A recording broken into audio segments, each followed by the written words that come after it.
Welcome and thank you for tuning into this edition of the Cougar Spotlight Podcast. Wherever you may be, however you may be watching on Caldwell Athletics YouTube channel or on the CACC network, I am your host, Nick Iacova. We have a jam-packed show for you today. We've got baseball to talk about. We're going to be talking about track and field.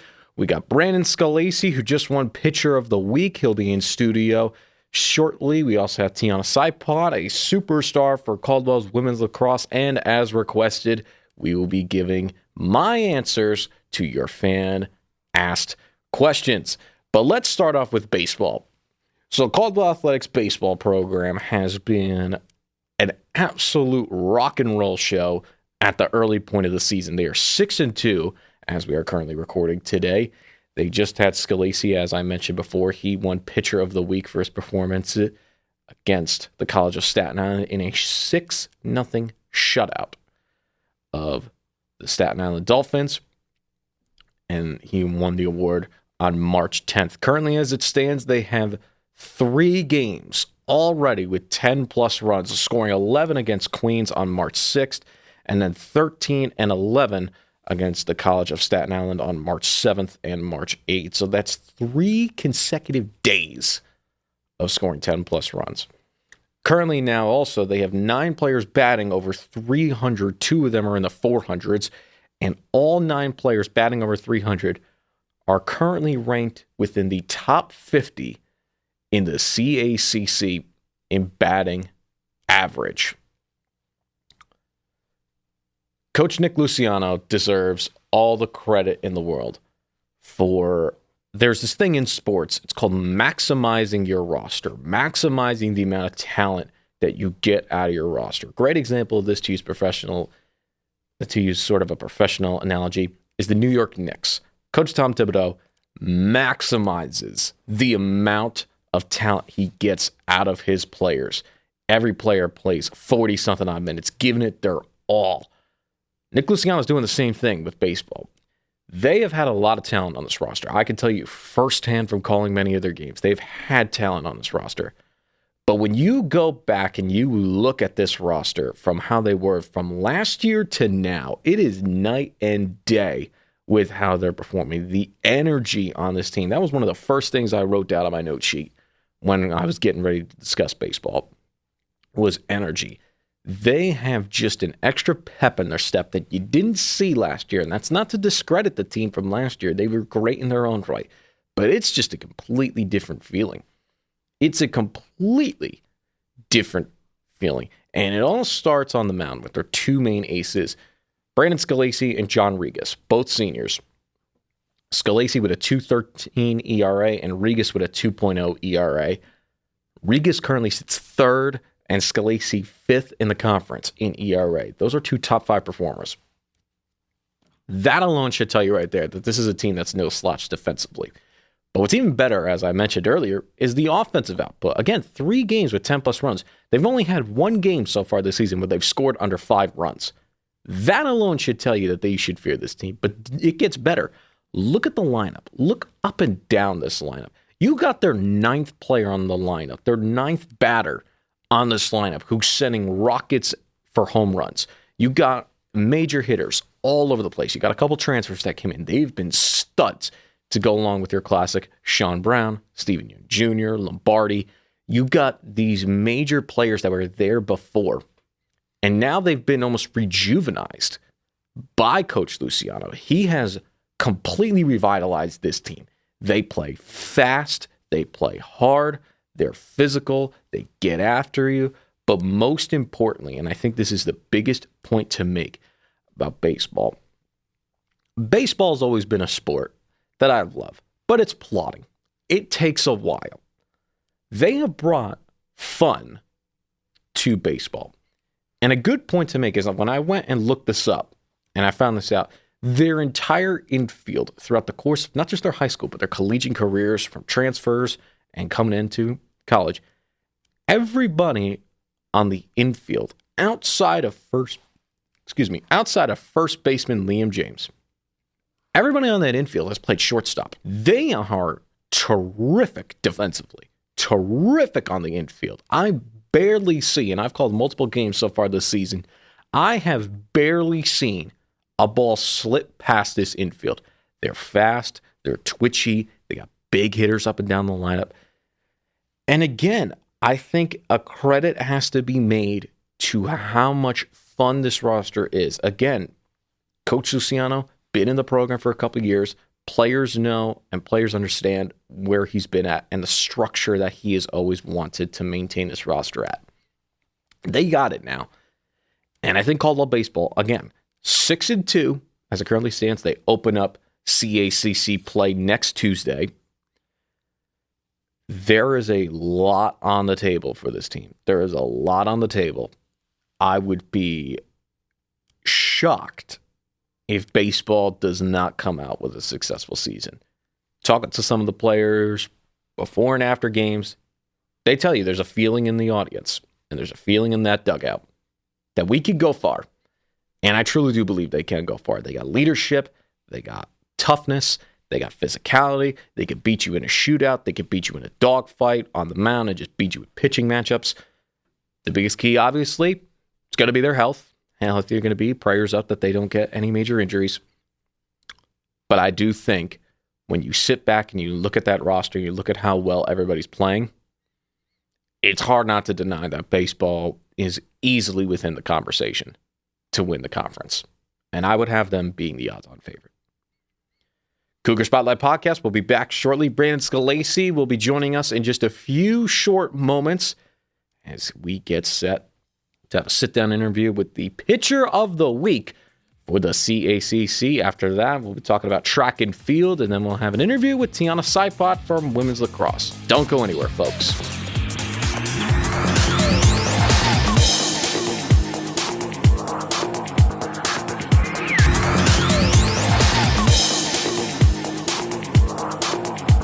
Welcome back to the Cougar Spotlight Podcast. Our guest in studio today, he is a starting pitcher for the Caldwell University baseball team. He recently just won Pitcher of the Week, pitching an absolute monster shutout against the College of Staten Island. Brandon Scalisi in studio today. How are you doing today? I'm good. How you doing? I'm doing fantastic. Let's start with that, actually. Pitcher of the Week on March 10th. You are currently 2-0 as a starter right now, and you have a 2.13 ERA.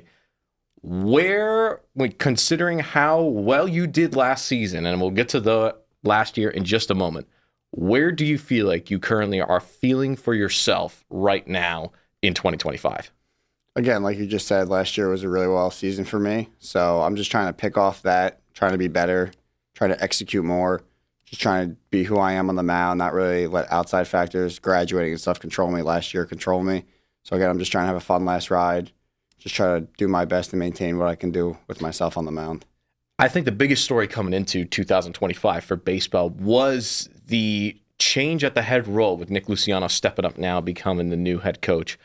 Walk me through that first meeting with all the players and him back in the room. Did you feel like there was a sense that maybe the tide is turning, maybe this is a new era, or did you feel like it's just business as usual? Got it. So, Coach Luch, actually, I was his first recruit, so me and him have like a really good relationship with one another. So that first meeting, it was back in September, I remember. We had all of us down there. We hadn't even talked about practice yet and whatnot. And Hassani was down there, and he broke the news to us. And again, having that coach, Hassani, who was really well to me the past 3 years, really mentored me throughout my first 3 years here. He's a really good guy. But again, what he said and what he wanted to do for us was trying to help us more, and I think we all appreciated that, so it was no hard feelings or anything like that. Really appreciate what Coach Haas did. But yeah, that first meeting when Luch told us he was going to be taking the head coach job, be taking the head step role and stuff like that, it was very motivational to us. Because again, Coach Luch has been there for us for a while throughout these 3 years I've been here and the year prior before I got here. He's done a lot for us as a team standpoint and it's really helped us a lot. So I think that him taking this head step role and head coaching job, it really turned the switch in our heads and we're like, all right, we're ready to go. We're ready for this. You talked just then about like the motivational factor about Coach Luch being there from the very beginning. Do you feel like now with him in the head role, do you feel like the team has sort of leveled up a little bit? Because I've watched the last couple of your games. You guys seem way more energetic, and that's not taking any away from the team the last 2 years. but it just seems like there's a new buzz going on in the dugout. What do you attribute that to? Yeah, so again, every head coaching role, every person has their own way of running a team and how they want to go about it. Luch was very hands-on, strict about certain things, very motivational to what we needed to do. Like there were some points that last year and a couple of years, some stuff would roll out and we would just be okay with it, fine with it. But now that Luch stepped up, he actually put a standard down for our team, and stuff that's happened prior in the past just unacceptable at this point. And he really changed our mindsets of what we really need to be doing to be a winning baseball program. And a winning program you guys are. You guys are out fast and furious as it currently stands in the CACC. But I want to go back to last year. You're a CSC all-district team as a pitcher. You're part of the all-academic team. 13 appearances, 10 starts, 4.85 ERA, 42 strikeouts in 65 innings. And it's quite remarkable, too, as the year previous, you were top 10 in the conference in strikeouts per inning. What do you attribute your consistency on the mound to you? So personally, I'm just a guy, even throughout high school, I'd always work hard, be in the gym a lot, recovery, make sure I'm getting my throwing in, not really taking a lot of days off, just having one straight mindset of what I want to do and complete as a pitcher. Again, even in high school, I barely pitched. I was mainly a third baseman. I maybe threw 8 innings my senior year of high school. So coming here when I was doing both shortstop and pitching, I was way better at pitching. I was more dominant on the mound. So I wanted to switch my focus just to pitching and contribute as much as I can to the team, winning whatever I could do, just pitching. So I think that changing my mindset from being both a hitter and a pitcher to just becoming a pitcher helped me like sit down and realize, okay, this is what I want to do. This is what I have to work my craft on more. So my mind wasn't as floating around as thinking about both, and in practice, having to work extra hard doing both. Took my time, took all 3 hours of practice just focusing on pitching, and I feel like that's what helped me become the pitcher I am. I want to take you back to high school, going back to your days at Clarkstown North High School. Section 1 state championship, June 13th, 2021, a day I know you remember well. You beat Tapan Z, final score of 14-2. You were second on your roster in on-base plus, first in stolen bases, and had the fourth highest ERA on your roster. Did you feel like that senior year of 2021, did you feel like that was kind of the moment that you felt like, okay, I can really go and play at the next level? Or did you always know it from the get-go? So I actually committed to Caldwell fall of my senior year. So obviously COVID happened. It messed up a lot of people, not just baseball and all sports coming in. So travel ball helped me a lot that junior to summer going into senior year. But yeah, no, it's something I've always wanted to do, play college baseball ever since I was probably a freshman, sophomore in high school. I really devoted my time. My mindset was really focused on it. And once Caldwell gave me the call, and I had a good talk with Hassani at the time, and it was just up from there. And I really wanted to determine myself to be a good college baseball player. That's amazing. Thank you so much for sharing that. Let's now go back to that shutout game. You are the ultimate competitor. I just have to put that out there. You had probably one of my favorite moments I've ever seen calling games, which is late in the 7th. Coach Luch comes out. You have runners on bases loaded. And I'm going to paraphrase here. You basically told them, I'm finishing this game. Where does that competitive drive for you, where does that stem from? Ever since I was a kid, like I've just always wanted to be that guy. Just be the guy to finish it. Take whatever my standard is up to the next level. Do whatever I can to compete higher. Do whatever I want to be better at myself. Even if I have a good start or a good outing, I still want to do better.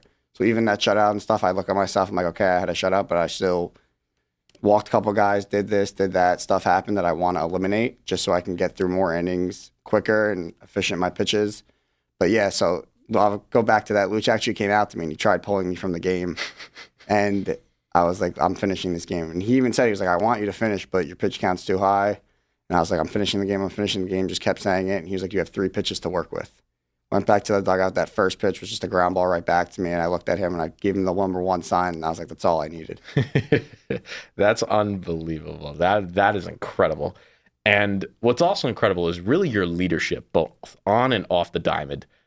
Captain in high school, you're one of the stout leaders here on this team, and all academic member for 2 straight seasons. what is kind of the message you give to these young recruits to come in to help them be, because student athlete transitions from high school to college is no joke. I can tell you that straight up. What was kind of the message you gave to these young freshmen or even some of the recruits that you maybe have given on tours?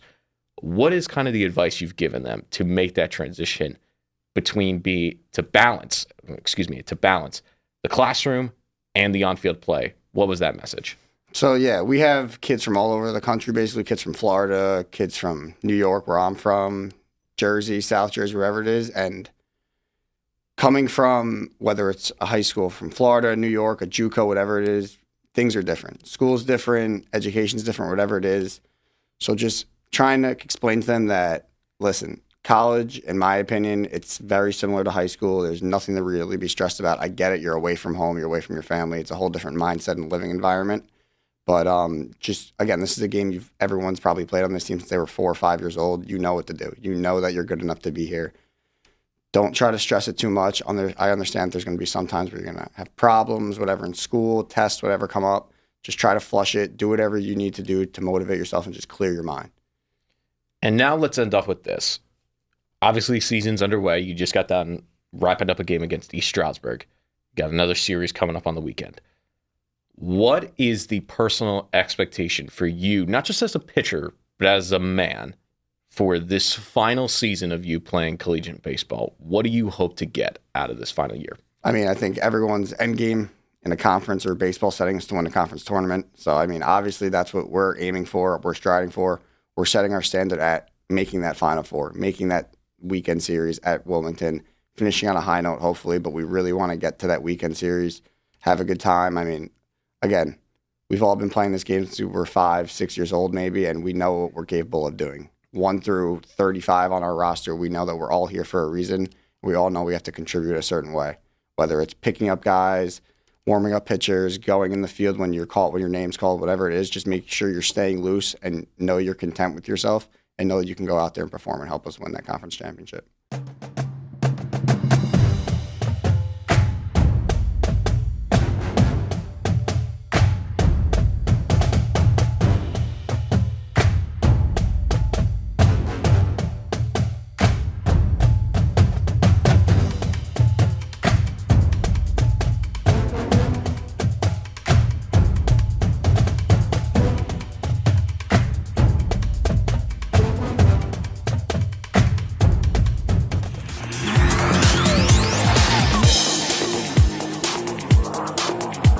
Welcome back to the Cougar Spotlight Podcast. We just got done hearing from Brandon Scalisi, an excellent interview by that young man. He is going places, and we wish him, again, the best of luck in this upcoming season. But now I want to transition to something a little bit more personal.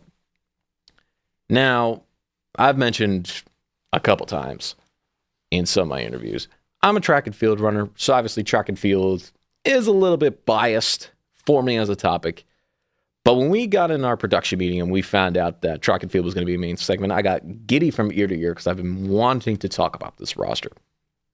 So track and field comes in this season after a very kind of standout spring last year and almost a history-making fall. Actually, it was a history-making fall in cross country, as Caldwell in the cross country would finish second in the CACC in the cross country races, earning Joey Data's third consecutive CACC cross-country runner of the year, a three-peat, which has never been done before. And Caldwell would actually bring the most amount of people to not just the cross-country race, but they would bring it to the regional championships.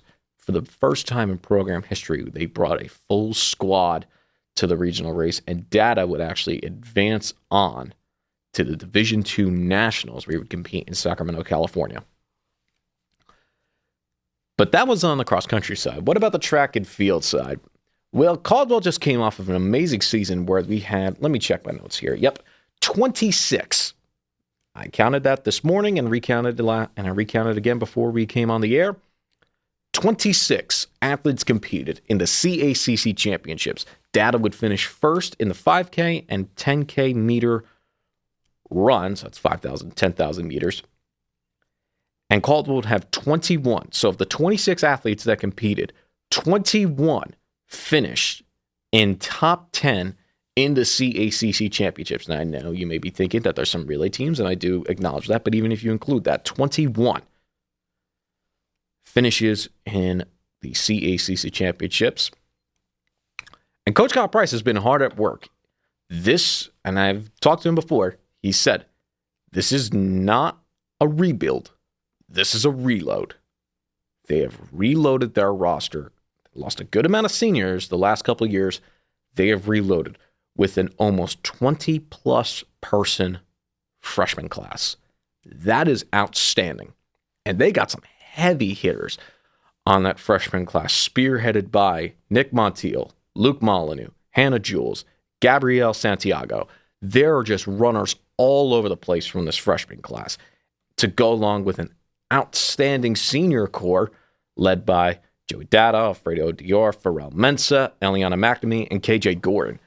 All of them playmakers. All of them do multiple events incredibly well. And the depth on this roster this year has been the key.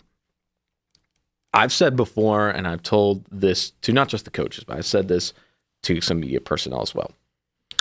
I believe this is the best chance Caldwell's track and field program has had in easily the last 3 years. This is the best chance they have to win the conference. They got the depth. They've got the youth.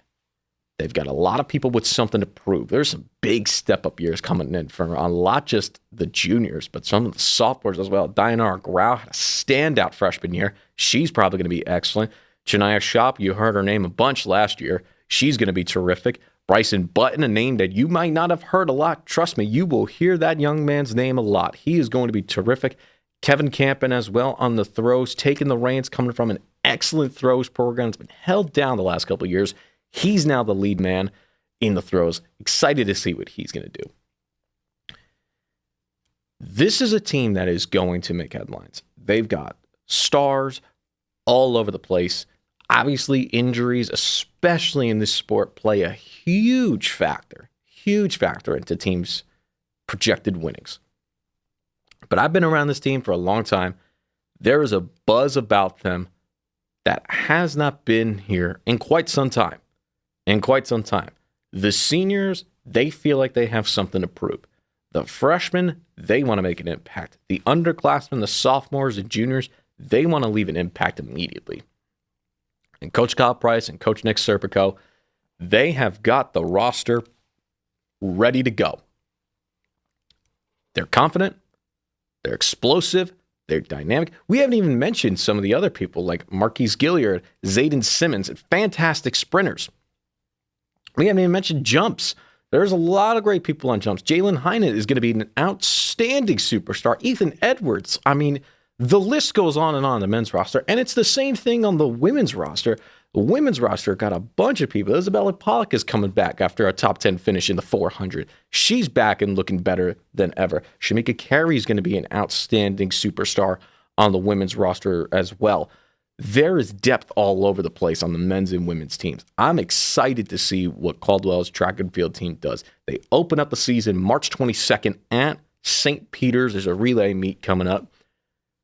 Do be on the lookout. And there are some names that I haven't even mentioned yet. You will know who they are. There is a lot of buzz around this team. I can't wait to see how it affects the standings. Cougar Spotlight Podcast. Tiana Cipot is just around the corner as she'll be coming in for a sit-down interview with yours truly, talk about women's lacrosse action. And after that, we'll finish up with your fan-asked questions. Don't go anywhere, folks. Cougar Spotlight Podcast. We'll be back shortly. Literally, like, everything. Like, I love her so much. Like, I'll go to her for, like, my mental health. Like, I go to her for that. Like, she's the person that a lot of people on my team, like, we all go to her when, like, we're in crisis and anything. Like, she's the best.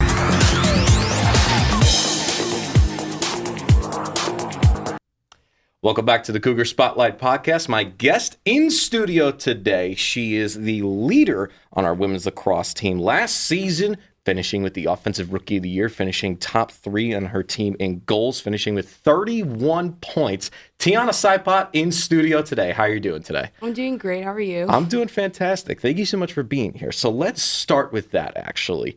Rookie of the year, 31 points, 24 goals.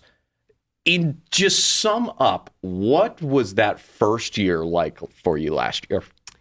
It was a lot. It was a lot of like getting comfortable with like my teammates and like getting used to like how everyone plays and just kind of breaking out of my shell. And yeah, pretty much. I don't know. Did you feel like your first game, did you feel like you definitely had like those freshman jitters of like, oh my God, this is the next level. I can't believe I'm here. Or did you feel like this is fine to me? It's playing the game that I've always loved. I think it was honestly like just playing the game that I love because like being able to be here, it gives me an opportunity to play like right away. Like my freshman year, I was playing in like a lot of different schools. Like you wouldn't get that opportunity as a freshman to start on the field and even be able to score anything, honestly. Yeah, you played in 12 games, 12 starts for you last year. Your offensive efficiency, and I've called numerous of your games, is out of this world. I've never seen such an efficient offensive scorer like you. What has been the key for you, even last year, maybe even going back to your high school? What's been the key for you to be so consistent offensively? Well, I couldn't even tell you. I try to just do everything I can and just kind of be strong in on my mental side because like being mentally strong is the only way to be like physically strong in my eyes. Like I need to make sure that I'm ready to get in the game mentally so that I could physically do what I know I can do. Like before a game, I'll think about like what I want to do. Like I'm going to score, I'm going to go to goal, I'm going to use my left hand. Like I'll think about it before the game and then I go into the game and then that's what I do. How important is it for you, not just as an athlete, but just as a person? How important is it for you to not just take care of your body physically, but take care of your body mentally? How important is that? I think that's the biggest thing. And I think it gets like looked past. Like I think people don't realize like how important it is to like keep your mental health like very in check because if you don't, then I think it's a lot more important than, and I also had an ACL injury my senior year. So the one thing that they would always tell me is like, you need to make sure like your mental health is good before you worry about your physical health. So. And despite that ACL injury, your senior year of high school, you still managed to be in North Brunswick the offensive player of the year your senior year.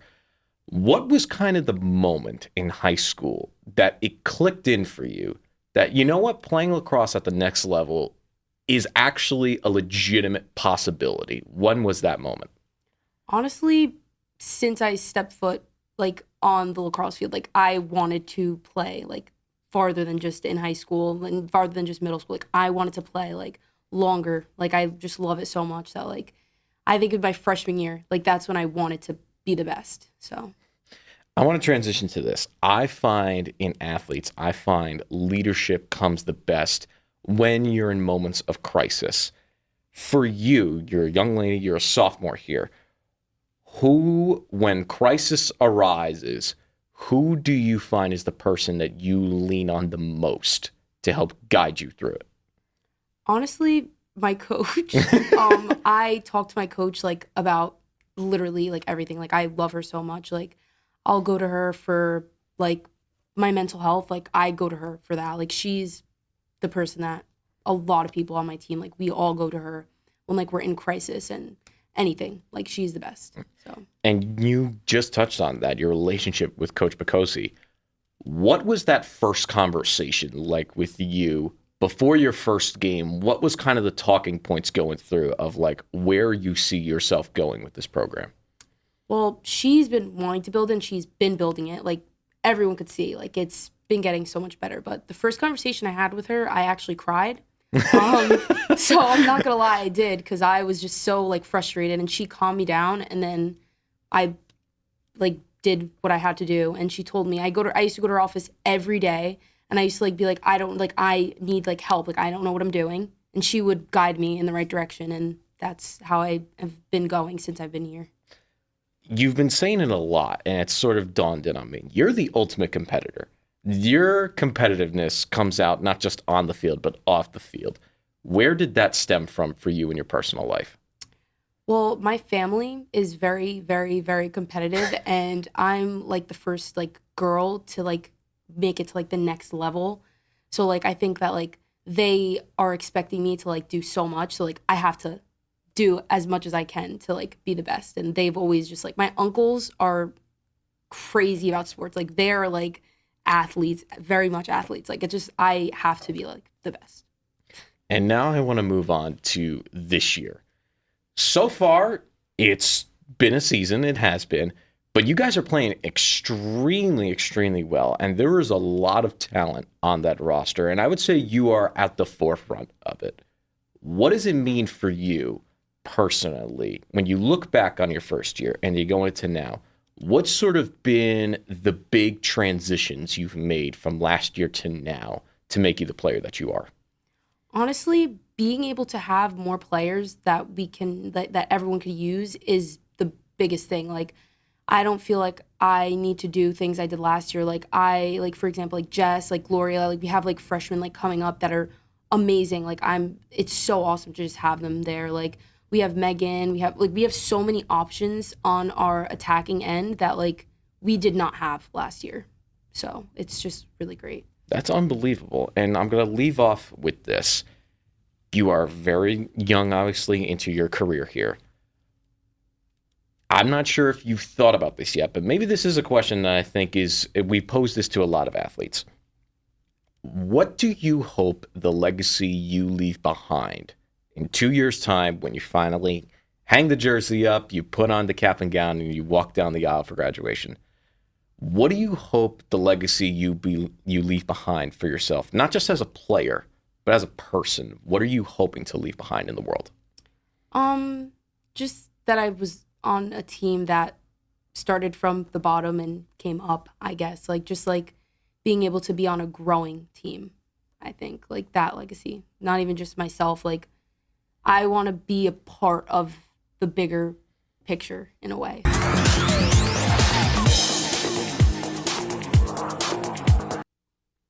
Welcome back to the Cougar Spotlight Podcast. Our final segment for the day is, as you've all requested, the Fan Questionnaire.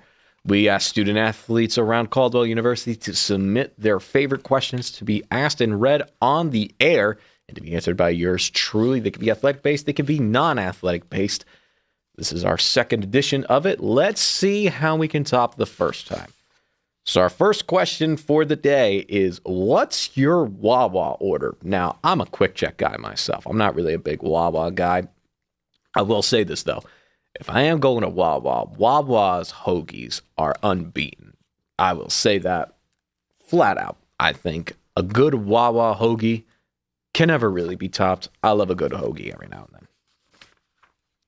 In your opinion, what's the most boring sport to watch? Golf. I would definitely say golf is probably the most boring one to watch. It's certainly fun to play. If you got golf with your buddies going out there having a good time, I would definitely say golf is one of the more fun sports to watch. However, though, if you're just golfing by yourself with a group of four that you don't really know, golf can be pretty boring. And also on TV, no matter what, if Charles Barkley isn't really commentating golf, golf can sometimes be a bit of a slog to get through. Oh boy. What comes first, milk or cereal? It's cereal. I don't know who would think that milk comes first. Cereal always comes first, because if you're going to pour milk first and then you pour the cereal in, you do realize that the cereal is going to make the milk splash all over the place, and then it's going to ruin your furniture. Cereal will always come first. Not to mention, here's another flaming hot take. Some cereals don't need milk. The cereal is just that good. Milk or without milk, cereal's that good. If you could switch sports for a day, what would it be and why? This is tough. If I could switch sports for a day, if I could stop running, if I could not do track and field, what sport would I do for a day? You know, I actually do genuinely think I could actually be a pretty decent volleyball player. I would definitely say that. I think I'd be a very good server. I'm not sure about being the attackers going on the spikes, but I'd definitely say volleyball. I think I'd be a pretty decent server. Who is your... okay. Who is your inspiration in life? So this one's very personal. I've definitely say my grandfather would probably be the inspiration of my life. He really kind of taught me a lot growing up. He always, one of his best things he always said was just, if you're going to be something, do it to the fullest that you got. So I'd definitely say he was kind of an inspiration to my life to just give 100% to everything I got. Taught me things how to be a leader. I'd definitely say my grandfather 100%. My father's a very good shout too. I know my father's kind of like a very easy kind of thing to say, but I'd definitely say my grandfather as he was one of my main idols growing up. Do you own a sports jersey? If so, what is it? If not, whose would you get? Now, I own a couple jerseys. I own a couple New York Giants jerseys, a couple Jets jerseys. I own some baseball stuff as well. I'd definitely say the jersey that I'm the most proud of that I have would definitely be you guys might remember in 2020 when the LA Lakers were in the bubble and they had those all black kind of Kobe jerseys where it was the black with like the yellow heart on like the one chest piece. I would definitely say that would be probably the jersey I'm most proud of holding on to. Best and underrated pregame snack. Now, I don't know if this is a two-parter. I don't know if this is what is the best and what's the most underrated, or if it's just the best and underrated. But I'll give both answers. So the best pregame snack, in my opinion, you can't go wrong with a good orange. I think an orange, vitamin C, gets the energy going and stuff like that. The most underrated pregame snack, though, I've been a Pop-Tarts guy all my life. I would love to smack a good Pop-Tart. And let me tell you something. Chocolate chip cookie dough Pop-Tarts, the best Pop-Tarts, unless you think it's either the strawberry one or the s'mores. To me, chocolate chip cookie dough, undefeated as a Pop-Tart flavor. List your top 3 Marvel/DC Universe characters. Well, number 1, it's the GOAT. Spider-Man's going to be number 1, regardless. I would say number 2 for me would be Superman. My father collected comics growing up, and one of the comics he collected and still has to this day is the original Death of Superman comic. I remember as a kid reading that, and I was just fascinated reading this comic. And so Superman was always like a classic pick for me, so he would be number 2. Number 3 for me would honestly be the Flash. I would say the Flash is a really cool character, kind of an inspiration a little bit for the sport that I do. You got the fastest man alive, and you're doing the sport where you got to be the fastest man alive. So I would definitely say the Flash would be 3, Superman would be 2, Spider-Man would be number 1. Spider-Man is undefeated. You'll never top Spider-Man for me. Oh boy, yeah, I know exactly who sent this one. As a New Jersey native, what's your bagel order? Now, the joke around here is that people just don't seem to understand why New Jersey bagels are the best bagels. I've been in Indianapolis, I've been to New York, been to Florida.